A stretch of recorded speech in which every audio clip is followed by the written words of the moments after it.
वो रहमान डकैत और अरशद पप्पू से उम्र में छोटा था, मगर फिर उन दोनों से बड़ा सरदार बना। लियारी में एमएनए और एमपीए उसी की मर्जी से बनते थे। पुलिस अफसरों की ट्रांसफर पोस्टिंग भी वही करता था। उसने अपने बाप की लाश अपने ही हाथों से उठाई, फिर उन्हीं हाथों से बाप के कातिलों को ठिकाने लगाया।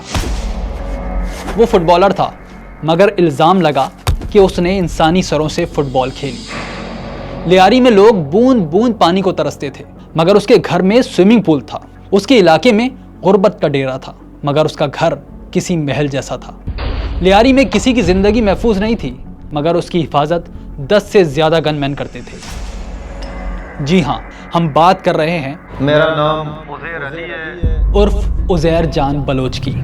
वही उज़ैर बलोच जो रहमान डकैत की मौत के बाद कई बरसों तक लियारी का बेताज बादशाह रहा। जनवरी 2003 का ये पहला हफ्ता था। कलाकोट का एक छोटा ट्रांसपोर्टर फैज मोहम्मद अपने दफ्तर के बाहर कुर्सियां लगाकर बैठा था। उसके दोस्त यार भी बैठे थे। चाय का दौर चल रहा था, हंसी मजाक हो रहा था। इतने में एक कार वहां आकर रुकी। उसमें से 6 लड़के उतरकर उनकी जानिब बढ़े। उनका लीडर अरशद पप्पू था, लियारी का खतरनाक गैंगस्टर और रहमान बलोच उर्फ रहमान डकैत का जानी दुश्मन। अरशद पप्पू और इसका साथी फैज मोहम्मद उर्फ मामा फैजू को अगवा करने आए थे। उन्होंने असलहा निकाल कर सबको हैंड्सअप करा दिया। फैज मोहम्मद का 26 साल का बेटा भी उनमें शामिल था। अरशद पप्पू और साथी फैज मोहम्मद को पकड़कर ले जाने लगे तो उसने मज़ाहमत की। हमलावरों ने उसकी टांग पर गोली मार दी। फैज मोहम्मद का बेटा ये देखकर उन पर हमले के लिए लपका, मगर फैज मोहम्मद के दोस्तों ने उसे पकड़ लिया। हमलावरों ने फैज मोहम्मद को घसीट कर कार में बिठाया और हवाई फायरिंग करते हुए चले गए। फैज मोहम्मद का बेटा बेबसी से देखता रह गया। एक हफ्ते बाद फैज मोहम्मद उर्फ मामा फैजू की गोलियों से छलनी लाश मिली। अपने बाप को अगवा होते देखने वाला ये नौजवान कोई और नहीं बल्कि उज़ैर अली था, जो बाद में उज़ैर जान बलोच कहलाया, जो रहमान बलोच उर्फ रहमान डकैत के बाद उससे भी बड़ा सरदार बना। इनकलाब की लियारी सीरीज में हम आज सरदार उज़ैर बलोच की सनसनीखेज दास्तान सुना रहे हैं। यहाँ के अवाम ने मुझे पगबंदी की और मुझे सरदार बनाया। उज़ैर ने रहमान बलोच या अरशद पप्पू की तरह जुर्म की दुनिया में आंख नहीं खोली थी। वो अपनी मर्जी से गैंग वॉर में शामिल नहीं हुआ था, बल्कि उसे घसीटा गया, मगर फिर वो इतनी दूर निकल गया कि वापसी का रास्ता नहीं रहा। आइए उज़ैर की कहानी शुरू से शुरू करते हैं। 10 अक्टूबर 1977 सिंगोलेन लियारी की तंग गलियों वाले एक मकान में एक बच्चा पैदा हुआ, जिसका नाम उज़ैर अली रखा गया। वालिद फैज़ मोहम्मद का ताल्लुक ईरानी बलोचिस्तान के सरबाजी कबीले से था। 1992 में उज़ैर ने इलाके के स्कूल से मैट्रिक कर लिया। गवर्नमेंट डिग्री साइंस कॉलेज में दाखिला लिया, मगर इंटर क्लियर ना हुआ। वो उसने कई साल बाद क्लियर किया। बाप उज़ैर को फुटबॉलर बनाना चाहता था, मगर उसका दिल कबूतरबाजी में लगता था। फुटबॉल तो वो खेलता था, मगर इतने शौक से नहीं। 1997 में 20 साल की उम्र में शादी हो गई। 2 साल बाद एक बेटी का बाप भी बन गया। कुछ अरसे लियारी जनरल अस्पताल में वार्ड बॉय के तौर पर काम किया। 2001 में परवेज़ मुशर्रफ के दौर में लोकल बॉडी इलेक्शन हुए। उज़ैर बलोच ने अपने इलाके से नाजिम का इलेक्शन लड़ा, मगर पीपल्स पार्टी के हबीब हसन के मुकाबले में हार गया। इस अरसे में फैज़ मोहम्मद का ट्रांसपोर्ट का काम बढ़ गया था। इसकी 10 से ज़्यादा बसें कराची से ठट्टा, सजावल और बदीन के लिए चलने लगी थी, तो उसने उज़ैर को अपने साथ ही काम पर लगा लिया था। 2002 में उज़ैर के घर बेटा पैदा हुआ। दादा बनने की खुशी में फैज़ मोहम्मद ने पूरे इलाके में मिठाइयाँ तकसीम की, मगर चंद ही महीनों बाद जनवरी 2003 में उसका आखिरी दिन आ गया। कोई बड़ा एक चंदा देने वाला या एक इनका सपोर्टर था, वो था फैज़ मोहम्मद उर्फ फैज़ू रहमान का और इनका। तो जब अरशद वगैरह को ये बात पता लगी कि फैज़ू इनको तो पैसे दे रहा है लेकिन हमें पैसे नहीं दे रहा, तो उन्होंने फैज़ मोहम्मद फैज़ू से कांटेक्ट किया। तो फैज़ू ने कोई इनकार किया, या उनको वो चूँकि बराह रास्त रहमान ग्रुप की सरपरस्ती में था, तो उन्होंने उसको किसी तरीके से मौका पाकर अगवा कर लिया। अगवा के बदले में उन्होंने उनसे तावान मांगा। फैज़ मोहम्मद फैज़ू असल में उज़ैर बलोच, जो बाद में सरदार उज़ैर जान बलोच बने, उनका वालिद था। उन्होंने उसको अगवा किया, कुछ दिन रखा, फिर उसके बाद इन्होंने जो रैंसम की जो रकम थी वो तमाम फैमिली ने मिल के अरशद पप्पू गैंग के लोगों को दे दी। वो पैसे भी दे दिए, लेकिन उसके बावजूद उन्होंने इसको कत्ल करके उनकी लाश जो थी वो फेंक दी। जिसके एक बाकायदा मैं समझता हूँ कि जंग की शक्ल हुई। जो उज़ैर था ये तो स्टूडेंट था, कॉमर्स कॉलेज में पढ़ता था और एक पढ़ा लिखा और वो था, इस तमाम चीज़ों से वो था, लेकिन चूँकि एक बाप को इतने बहीमाना तरीके से कत्ल किया गया, पैसे भी दिए गए, तो ये फिर तमाम छोड़कर ये बाकायदा तौर पर फिर रहमान के साथ शामिल हुआ। फिर इनकी जो ताकत थी वो और दुगनी हुई, जॉइंट वेंचर शुरू हुआ। इन्होंने फिर बाकायदा तौर पर अरशद पप्पू और उसके जो लोग थे उनके खिलाफ लड़ना शुरू कर दी थी। उज़ैर बलोच उस जमाने में 24-25 साल का नौजवान था। शादीशुदा होने के बावजूद उसके सर पर कोई जिम्मेदारी नहीं थी, बड़ी बेफिक्री की ज़िंदगी गुजारता था। बाप उसका जो फैज़ मोहम्मद था वो पैसे वाला था और वो अपने बाप का लाडला भी था, और उसी लाड में उसने अपने बेटे को एक जीप दिला के दी थी। उज़ैर बलोच उस जीप में अपने दोस्तों के साथ घूमता फिरता रहता था। लेकिन फिर जब इसके बाप का कत्ल हुआ तो उसने उज़ैर बलोच की पूरी जिंदगी बदल कर रख दी। वो भाइयों में सबसे बड़ा था, उसके 2 छोटे भाई थे, जुबैर अली और उमैर अली, लेकिन चूंकि वो सबसे बड़ा था तो घर की जिम्मेदारियां सारी उस पर आ गई थी। वो अपने वालिद के कत्ल का गवाह भी था और मुद्दई भी। FIR में उसने अरशद पप्पू, उसके भाई यासिर अरफात और 2 दूसरे लोगों के नाम दर्ज कराए। यहाँ से जो है अगर हम देखें तो लियारी को एक और गैंग लीडर मिलता है। मामा फैजू बेसिकली उज़ैर बलोच का बाप था। कहते हैं कि उज़ैर बलोच की वालदा रज़िया बीबी ने इसे कसम दी थी कि वो अपने बाप का बदला ज़रूर ले, और उज़ैर ने वादा कर लिया था। उज़ैर के मुताबिक वो अपने वालिद के केस में गवाही देने जाता था, तब भी इसको डराया धमकाया जाता था। अरशद पप्पू ग्रुप उन्होंने मेरा वालिद साहब को तशद्दुद करके बोरी में लाश डाल के मच्छर कॉलोनी मारीपुर रोड में फेंका। तो मैं उस चीज़ का चश्मदीद गवाह था। मैं गवाही देने जाता था तो मेरे खिलाफ उन्होंने रोकने के लिए गवाही से मुझे मुतहद केसों में मफरूर करवाए। इस सूरत हाल में वो अपने रिश्ते के कज़न रहमान बलोच के पास पहुंचा और उसके साथ शामिल हो गया। रहमान बलोच उस वक्त तक हिस्ट्री शीटर और नामी ग्रामी गैंगस्टर बन चुका था। इस दौरान अरशद पप्पू के वालिद हाजी लालू को 23 जनवरी 2003 को गिरफ्तार कर लिया गया। इसके बाद अरशद पप्पू ने बदला लेने के लिए रहमान के रिश्तेदारों पर कई हमले किए। दोनों तरफ से एक दूसरे के हामियों, दोस्तों और रिश्तेदारों को निशाना बनाया जा रहा था। GIT रिपोर्ट के मुताबिक कुछ ही अरसे बाद उज़ैर भी उनके साथ वारदातों में शामिल हो गया। 2004 में उसने बाबा लाडला, शाहनवाज शानी और फैसल पठान के साथ मिलकर मुखालिफ ग्रुप के फिदा जोगी और जहांगीर लासी पर फायरिंग की। जहांगीर लासी मारा गया जबकि फिदा जोगी शदीद जख्मी हुआ। इस हमले की FIR दर्ज नहीं कराई गई थी क्योंकि गैंग वार वाले अपना बदला खुद लेने पर यकीन रखते थे। 2005 में चौधरी असलम की सरबराही में लियारी टास्क फोर्स बनी। इस फोर्स ने गैंग वार वालों के खिलाफ सख्त कार्रवाइयां शुरू कर दी।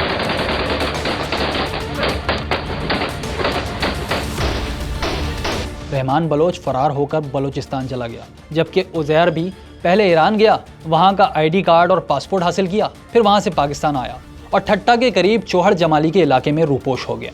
2006 में रहमान बलोच की गिरफ्तारी से कुछ पहले चौधरी असलम ने उज़ैर बलोच को गिरफ्तार किया।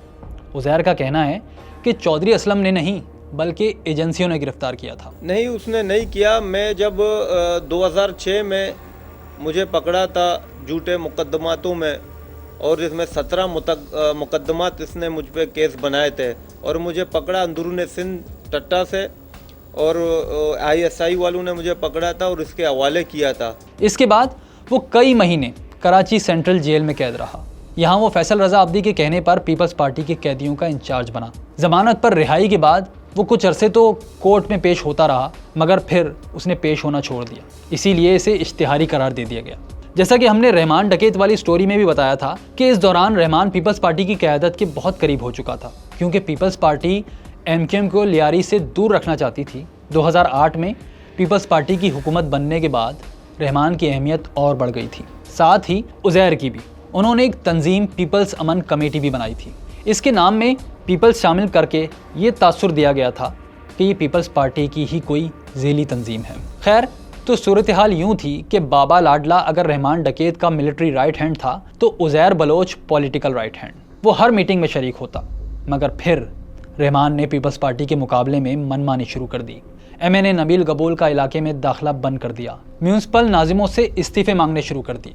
बलूचिस्तान की एक आला शख्सियत ने सदर आसिफ अली जरदारी से शिकायत की तो जरदारी ने रहमान डकैत को पकड़कर कानून के हवाले करने की हिदायत कर दी थी। इसके सर की कीमत भी 50 लाख रुपए मुकर्रर कर दी गई। फिर 9 और 10 अगस्त 2009 की दरमियानी रात चौधरी असलम ने रहमान डकैत को मुतनाज़ा पुलिस मुकाबले में मार दिया। मैं SSP ईस्ट इन्वेस्टिगेशन इस बात की तस्दीक करता हूँ कि ये रहमान डकैत। उज़ैर बलोच ने इस मुकाबले को जाली करार देते हुए हाई कोर्ट जाने का ऐलान किया था। जो लियारी के मुख्तलिफ इलाके थे उन पे मुख्तलिफ कमांडर्स जो हैं वो मुकर्रर किए गए थे और उन सबको जो है वो बाबा लाडला देखता था, जिसमें शफ़ी पठान था, बादशाह खान था, बाबा लाडला था, ताजू था, उस्ताद ताजू था।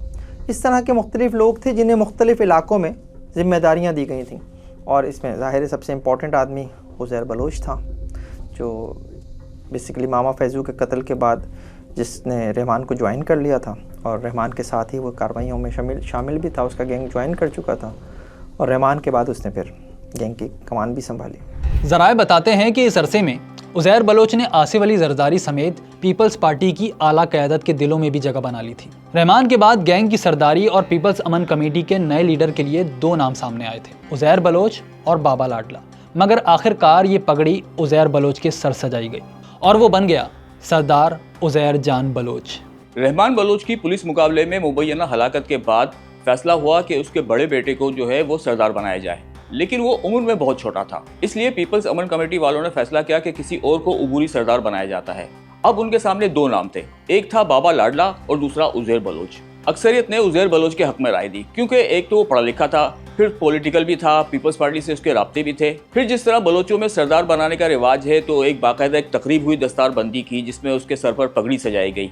तो इस तरह उज़ैर बलोच सरदार उज़ैर जान बलोच बन गया। हालात वाक़यात कुछ ऐसे हुए कि फैज़ू मामा जो था वो उनका बेटा उज़ैर बलोच, जो कि रहमान के साथ मिलके अपने बदले की आग के लिए जो है वो बदले के लिए कोशिशें कर रहा था, तो उसने फिर एक बाकायदा तौर पर तमाम बागडोर संभाल ली। एक बहुत बड़ी तकरीब में लियारी में जो है वो उसको दस्तारबंदी उसकी की गई और उसको एक सरबराह के तौर पर जो पेश किया गया। इस दौरान जुल्फ़िकार मिर्ज़ा सिंध के वज़ीर दाखिला बन गए थे।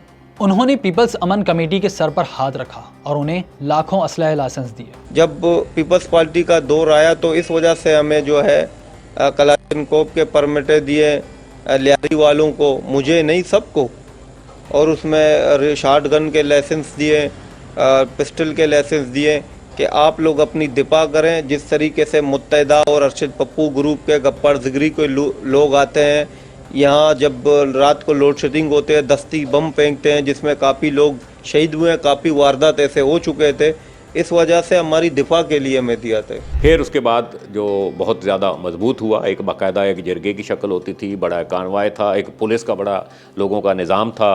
उज़ैर बलोच के साथ उनकी पोस्टिंग पुलिस वालों की उसकी मर्ज़ी से होती थी। तमाम जो लियारी के अंदर कौन कहाँ से किस वक्त कैसे इलेक्शन लड़ेगा, तमाम फ़ैसले वो करता था, टिकट वो करता था। फिर जो है वो जब ये सारी सिचुएशन हुई इस ताकत की तमाम चीज़ों की, तो बदले की जो आग थी वो उसकी कंटिन्यू लगी थी, क्योंकि उसको अपने बाप का बदला लेने के लिए ये सब कुछ करना पड़ा था। तो उसके लिए वो अरशद पप्पू और उसके गैंग के लोगों के पीछे लगा रहा। अक्टूबर 2010 में शेर शाह कबाड़ी मार्केट में होने वाले कत्लेआम का इल्ज़ाम बाबा लाडला के साथ साथ उज़ैर बलोच पर भी लगा। मुत्तहिदा कौमी मूवमेंट इस ज़माने में पीपल्स पार्टी की इत्तेहादी थी। वो लियारी गैंग के खिलाफ पीपल्स पार्टी से मुस्तकिल शिकायतें करती रही। इसके साथ साथ मुबैना तौर पर उज़ैर बलोच के मुखालिफिन यानी अरशद पप्पू और गफ्फार जिक्री को MQM की पुश्त पनाही भी हासिल थी। इस दौरान कच्छी राब्ता कमेटी के नाम से एक और तंजीम भी बनाई गई, जिसमें मुत्तहिदा से ताल्लुक़ रखने वाले लड़के भी शामिल थे। MQM और लियारी गैंग की लड़ाई पर हम जल्द तफसीली डॉक्यूमेंट्री लाएंगे। मुख्तसर ये समझ लें कि उज़ैर बलोच के ग्रुप को पीपल्स पार्टी की सरपरस्ती हासिल थी, तो दूसरे ग्रुपों को मुत्तहिदा की। अब लियारी ओल्ड सिटी एरिया और शहर के दूसरे इलाकों में ज़बान के नाम पर कत्ल व गारत का सिलसिला शुरू हो चुका था। शनाख्ती कार्ड देखकर लोग कत्ल किए जाने लगे थे। बात सुप्रीम कोर्ट तक पहुंच गई, जिसने कराची अमन व अमान केस की समाअत शुरू कर दी। एक मौके पर उज़ैर बलोच पीपल्स पार्टी की क़यादत से सख्त नाराज हो गए थे। गो जरदारी गो, और जरदारी जो अभी जो काम कर रहा है ना, वो कराची बेच के कर रहा है। जो पहले 10% था, जिस टाइम पे यहाँ MPA था ये, अब वो 100% बन गया है। वो कराची को बेच के कर रहा है और उसने अपने सदर के सीट के लिए उसने अमेरिका और बरतानिया से सौदा कर चुका है और बिल्कुल जो है MQM की जो मंशूर है वो मंशूर पे चल रहा है, और जो MQM का मंशूर है वो बरतानिया और अमेरिका से आर्डर आता है उस मंशूर है। अब दोनों की मंशूरें सेम हो गई। अब ये भी जो है अपना बदमाशी रोल पे आया है। बहरहाल अक्टूबर 2011 में पीपल्स अमन कमेटी पर टारगेट किलिंग, अगवा बराए तावान, भत्ताखोरी समेत दीगर इल्ज़ामात की वजह से पाबंदी लगा दी गई। फिर भी उज़ैर बलोच और इसके ग्रुप का इलाके में असर व रसूख बरकरार रहा। यहाँ तक कि अप्रैल और मई 2012 में चौधरी असलम ने उज़ैर बलोच और इसकी पार्टी के खिलाफ क्रैकडाउन भी किया, मगर पुलिस की गाड़ियां चील चौक और दूसरी तरफ से ली मार्केट तक महदूद रहीं। लियारी के अंदर की गलियों में ना जा सकी। कई दिनों के मुहासरे के बाद चौधरी असलम नाकाम होकर वापस लौट गए। रहमान बलोच की तरह उज़ैर बलोच भी इन दिनों इलाके की आवाम में बहुत मकबूल हो चुका था। औरतें इसके हक में नारे लगाती। खैर, ये ऑपरेशन ख़त्म होने तक उज़ैर बलोच भी दोबारा आसिफ जरदारी के गुन गाने लगा था। वो अपने खिलाफ कार्रवाइयों का जिम्मेदार नबील गबोल और अवैस मुजफ्फर टप्पी को ठहराता था।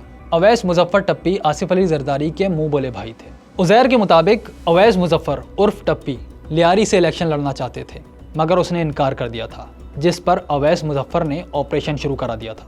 उज़ैर का इल्ज़ाम था कि सिंध के असल वज़ीर आला कायम अली शाह नहीं बल्कि अवैस मुजफ्फर टप्पी हैं। तो अवैस मुजफ्फर टप्पी गवर्नर का दोस्त है अरशदाबाद का, और सरकारी जितने ज़मीनें हैं सिंध के, ये दोनों ने मिल के 99 लीज बना के उस ज़मीनों को भी फ़रोख्त किया है।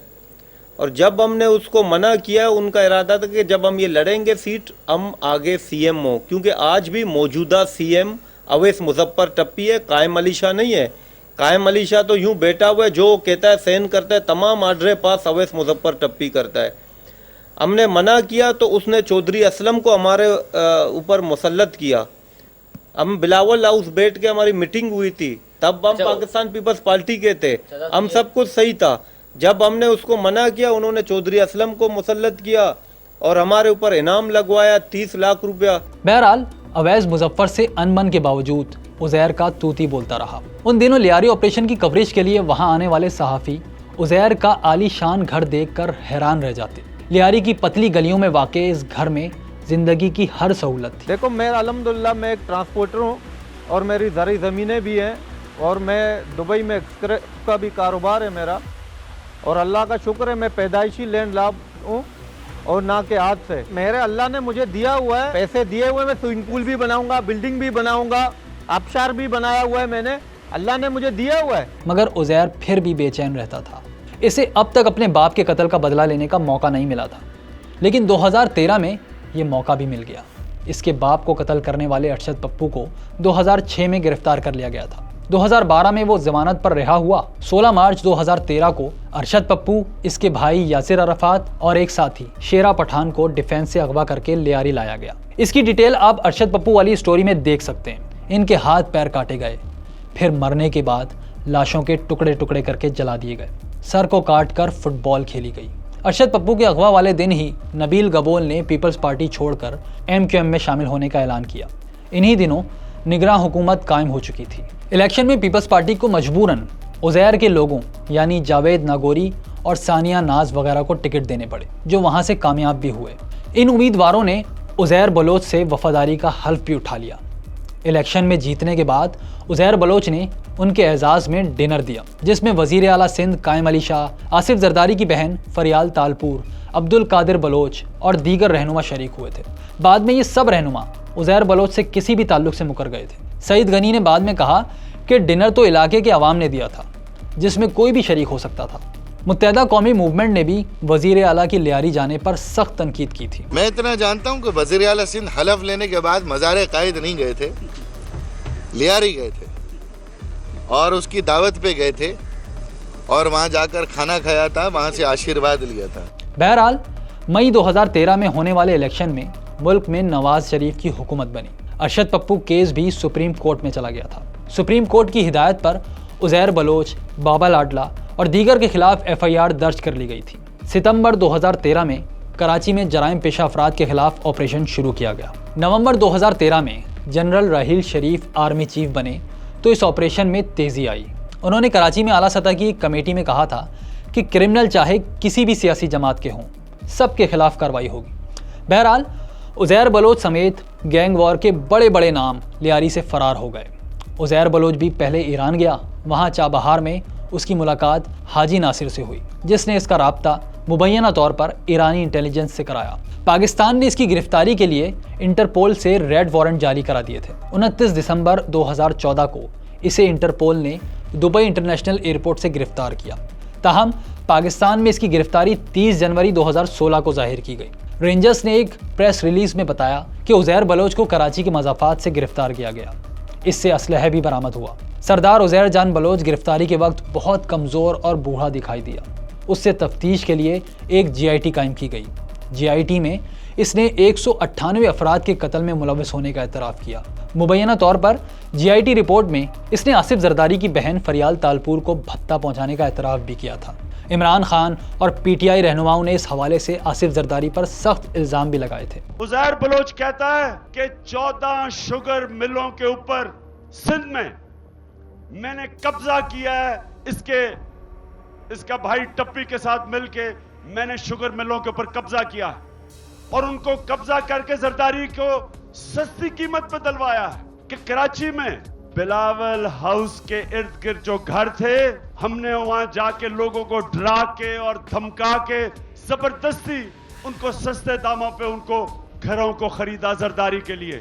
और फरियाल तालपुर को वो कहता कि हर महीने मैं 1 करोड़ रुपया भत्ता इकट्ठा करके फरियाल तालपुर को पकड़ाता था। कुछ बातें उज़ैर बलोच के एतराफ़ी बयान में भी सामने आई थी जो उसने मजिस्ट्रेट के सामने दिया था। ये बयान बाद में सिंध हाई कोर्ट में जमा कराया गया। उसमें उज़ैर बलोच ने दावा किया कि वो कराची से 1 महीने के अंदर 2 करोड़ रुपए का भत्ता इकट्ठा करता था और उसमें से 1 करोड़ रुपए आसिफ जरदारी की बहन फरियाल तालपुर को जाता था। उज़ैर बलोच ने यह भी कहा कि उसने अवैस मुज़फ़्फ़र टप्पी को 14 शुगर मिलों पर कब्जा कराया। इसी तरह आसिफ जरदारी की हिदायत पर उसने बिलावल हाउस कराची के इर्द गिर्द 30-40 बंगले खाली कराए। उज़ैर बलोच ने यह बयान भी दिया कि उसने 2008 से 2013 के दौरान बड़े पैमाने पर असला खरीदा था। असला बेचने वालों में लाला तवक्कल, सलीम पठान और दूसरे शामिल थे। ये असलाह कोयटा और पशीन से लाया जाता था। उज़ैर के मुताबिक ये असलाह कत्ल, अगवा बराए तावान, पुलिस मुकाबलों, पुलिस पर हमलों और जो ये जलसे जुलूस होते हैं उसमें सियासी ताकत दिखाने के लिए इस्तेमाल होता था। सिंध हुकूमत ने कई बरस तक GIT रिपोर्ट जारी नहीं की। कई बरसों बाद जब रिपोर्ट जारी की गई तो इसमें पीपल्स पार्टी के किसी रहनुमा का कोई नाम नहीं था। उज़ैर बलोच पर एक इल्ज़ाम ईरानी इंटेलिजेंस एजेंसी के लिए जासूसी करने का भी था। इस इल्ज़ाम में मिलिट्री कोर्ट ने 2020 में इसे 12 साल की कैद सुनाई थी। इसके अलावा इस पर कत्ल और कत्ल की कोशिश वगैरह के 72 मुकदमात थे, जिनमें से 60 केसेस ख़त्म हो चुके हैं या उनमें जमानत मिल चुकी है। अदालत ने 13 साल पुराने केस में मुलजिम उज़ैर बलोच को बरी कर दिया है। अब सिर्फ 12 मुकदमात रह गए हैं, जिनमें अरशद पप्पू केस भी शामिल है। ये काफ़ी मैं समझता हूँ कि एक बहुत बड़ी हिस्ट्री थी इनके केसेस की, इनके वाक़यात की। फिर बड़ी बात ये कि मीडिया पे आना, फिर ये सारी चीज़ें सामने थीं। मुकदमा भी दर्ज हुआ और इसके अलावा बहुत सारे मुकदमात उज़ैर बलोच के ख़िलाफ़ और थे, जो एक बड़ी तादाद है जैसे कि मुकदमात की। और आप बड़ी एक दिलचस्प सिचुएशन बनी हुई है पिछले कई सालों से देखा होगा कि कोई उन वाक़यात की, एक ट्रायल की कोई ख़बर नहीं आती केसेस की।